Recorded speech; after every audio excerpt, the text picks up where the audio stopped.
One Question is designed to give subscribers valuable insights on how executive leaders in college athletics think about key issues on their respective campuses, in their departments, or within their leagues and conferences.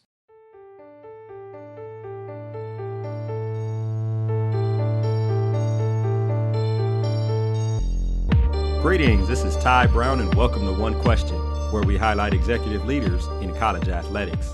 Our guest today is Willie Simmons. Willie is the head football coach at Florida A&M University. Greetings, Willie. Thanks for joining us. Hey, Ty. Glad to be on. Now, Coach, you spent 3 years as a head coach at Prairie View A&M. You just wrapped up your first year as a head coach there at Florida A&M, and you've been in the coaching profession for roughly 13 years. So you've seen leadership, and you've been in a leadership role for enough time for you to understand and feel like you know how to evaluate staff and evaluate what you're doing as a leader in the program you're running and those kind of things. What I want to talk to you about is, you and I had a conversation previously, and you mentioned that you have a kind of a staff evaluation system, which keeps the results anonymous, and you are included in that evaluation system. So it's an evaluation system for you and your assistant coaches. Can you tell us how this system works? Well, first off, again, I can't take credit for the evaluation. My wife actually brought it to my attention about a year and a half ago, and she's in a doctoral program here at Florida A&M, and obviously they talk a lot about professional leadership, and so this is what they call forced ranking. It's a tactic that corporate America has used for a while now, and it's a way to get positive feedback from people within the organization. A lot of times as a head coach, you do the ranking yourself, you evaluate your staff yourself, but it's one person, it's through only my eyes. And so this is a way for coaches who work together every single day, whether it be position coaches or coordinators, to give their assessment of their fellow coworkers.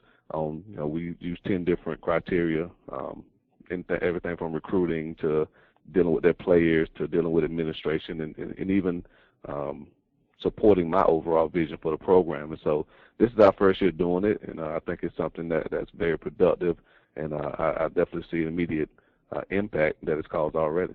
So in this forced ranking, I guess the immediate benefits you see over the last year is widening the lens of evaluation. So it's not just you, but the people you trusted to hire and help create a successful organization, they also have some input in evaluation, I guess, everybody on staff, right? Right. And it's totally anonymous. So again, guys don't know what their fellow coworkers rank them on. But again, it's something that we use to try to basically do the same thing with coaches that we ask our players to do, which is take constructive criticism from their peers and, be able to advance themselves professionally and help hopefully make them stronger coaches in areas that maybe they didn't realize that they would, I guess not say deficient in, but maybe need a little bit of improvement. Is there, in these, you mentioned there were 10 points or 10 evaluation metrics. Tell me how it's administered. Is it a survey? Is it online? Is it a paper? Like, is it we're all going to do this today? Like, what is their process of implementing it? Right. So basically, it's a survey, I guess you would say. I pass it out to them all at the same time in a manila folder with no name on it. With instructions, and the instructions were very explicit. This is an anonymous survey. Do not write your name on it. Don't write any type of identifiable marks on it. And then again, it just asks you to rank yourself as well as the other coaches on those 10 criteria. And, again, so you try to make it to where, and again, the instructions are very specific as far as not allowing your personal feelings to alter the rankings or make you score your friend on the staff a little bit higher. You try to make it as realistic as possible. And that's one of the challenges, obviously, doing something like that when you're asking coaches to rank guys they work with. Sometimes it's hard to get a honest answer. But it's administered through paper and then put it back in an envelope, slip it in my box, and then we'll compile the results and then give feedback after that. Now, Coach, this system is interesting. Now, after you gathered all the results of the surveys, you mentioned everything is a survey, and after you gathered all the results, how do you compile the information? Is it an average, or what happens next? Well, we take all of the scores. Obviously, you have 10 different coaches that have rated 10, so you got about 100 scores. So you average them all up. We take each criteria, we add the score that they've been ranked by their peer, and then we average that score. And then once we take all of the averages for all 10 criteria, we put it on a spreadsheet, and we send it back to the coaches, because one of the key components in the whole process is that we, as coaches, know where we rank amongst our peers. And so, again, everyone will get the scores. Everyone will see how they ranked. Everyone will see what their raw scores were. It's still anonymous. And so you will not know who rated you low on what criteria. I think that's very important, because, again, it allows you to, well, it encourages you to be honest. If you know how your peers are going to rank you, maybe it, causes you to rank them a little bit higher yourself. But it's totally anonymous, but they will see all scores of all coaches, and they will see where they rank in each criteria amongst the staff. And then there's a total ranking at the end with all the scores compiled to show which coach has the highest ranking amongst all categories, all the way down to the lowest. All right, yeah, that's interesting. Nobody wants to be the lowest man on the totem pole, right?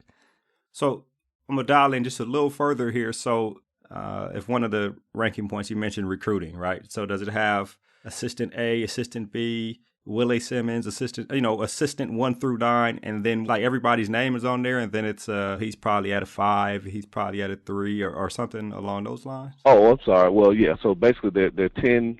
We have 9 full-time assistants. I'm number 10. So there's 10 surveys in there, and each coach's name is at the top. So you rank each coach on those 10 criteria, and then you go to the next coach and you rank him on those 10 criteria. And so again, it takes a little bit of time, but again, you're asked to specifically rank, Coach Ty Brown on these 10 things, and then you go rank Coach Willie Simmons on these 10 things. And so you have to rank each coach with that particular survey, and put all 10 back in the folder, and then submit the folder, as one packet with all 10 scores in there, with all 10 different surveys in there together. That's really interesting, I guess.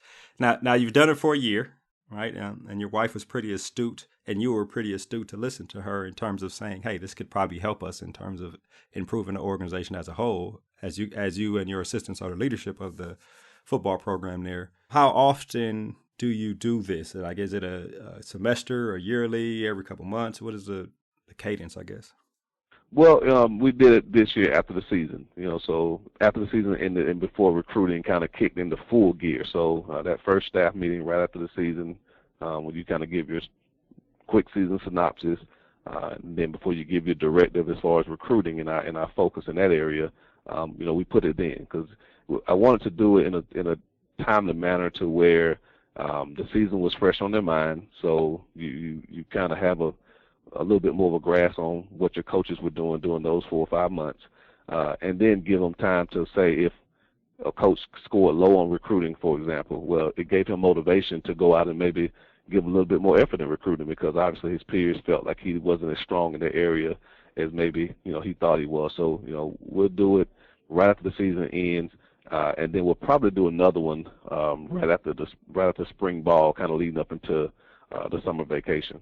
Right, okay. It gives people time to work on the things that have been identified as problem areas. And that kind of brings me to my next question here.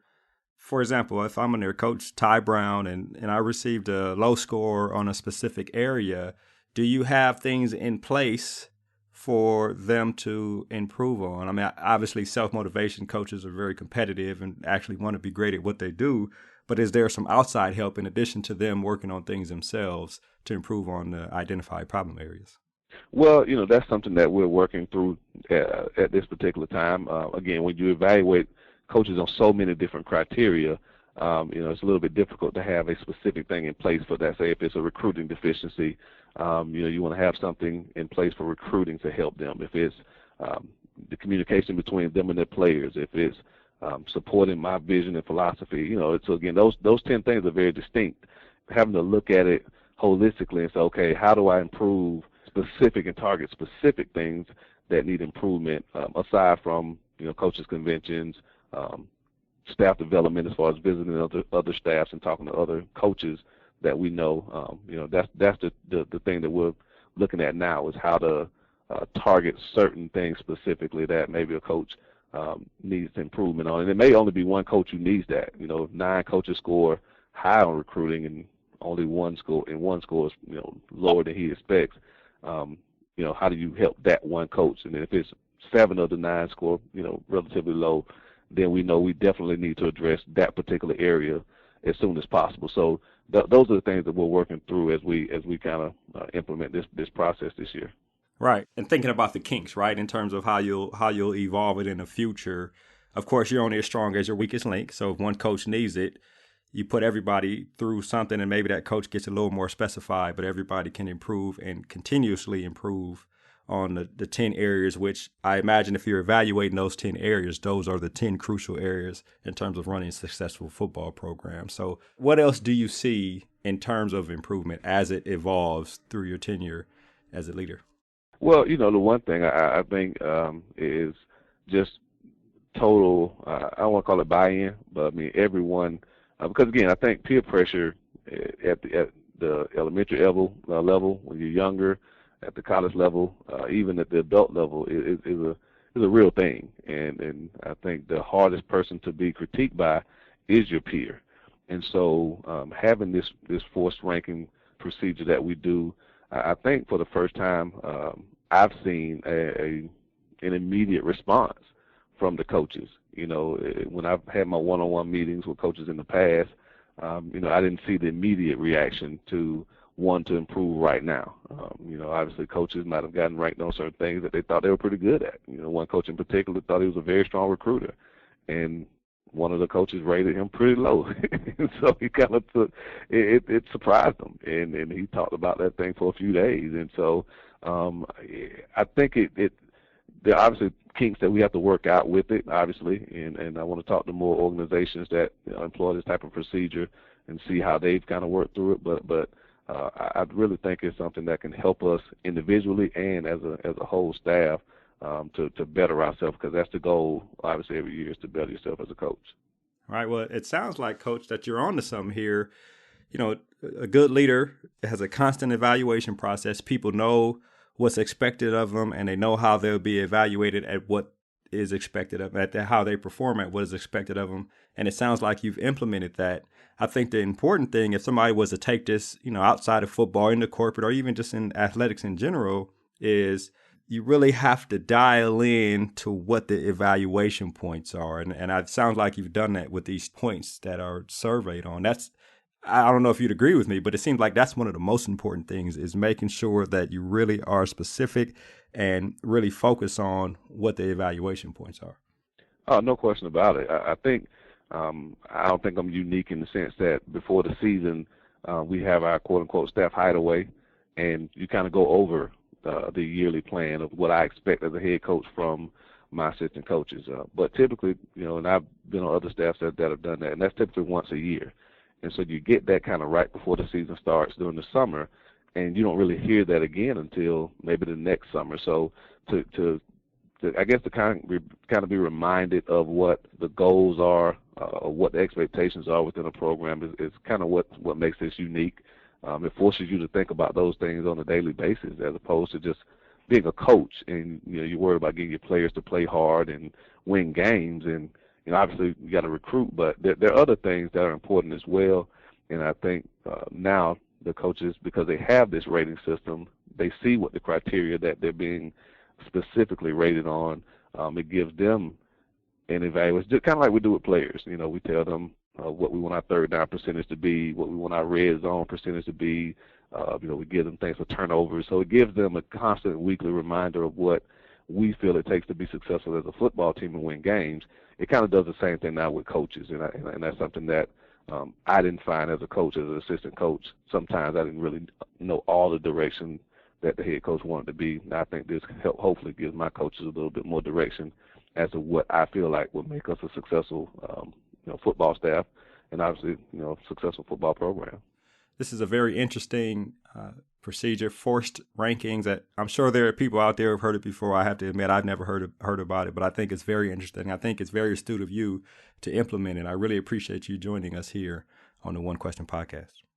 Well, hey, I appreciate it, Ty. And again, I think it's something corporate America. Like I said, my wife brought it to me, and it's something that she's worked for years and years, and something that they did that she thought was very productive. And obviously, the tie-in between corporate America and corporations, athletics. I think is more of a merging of those philosophies and beliefs, and the more we can implement some of the things that have made major corporations successful, I think will hopefully make us successful as coaches. So definitely excited about this, and if you hear anything that you think can make it better, definitely reach out to them. I'm more than welcome to discuss it further, because I want to make sure we're doing the right things to prepare and grow our coaches to be the best that they can be.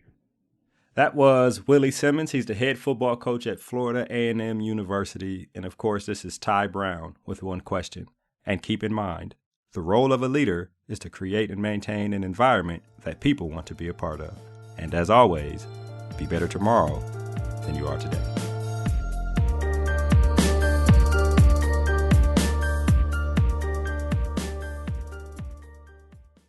This episode of One Question is produced by Spades Media Group, solving problems using creative leadership.